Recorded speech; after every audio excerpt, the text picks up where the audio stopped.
శ్రావణ మాసంలో శ్రావణ మంగళవారం లేదా శ్రావణ శుక్రవారం రోజులలో భర్త తన భార్యకు ఆకుపచ్చ గాజులు తొడగడం లేదా బహుమతిగా ఇవ్వడం ఎంతో సాంప్రదాయం.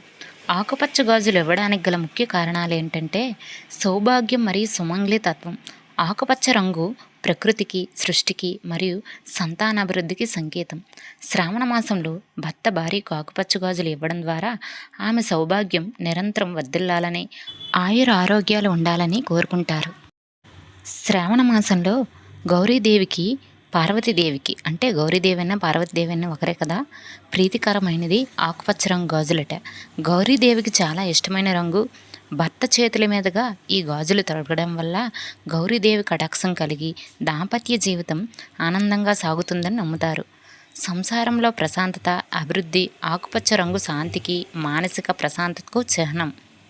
భార్యాభర్తల మధ్య అనురాగం పెరిగి కుటుంబంలో సంతోషం నిండాలని ఆచారం ద్వారా కోరుకుంటారు.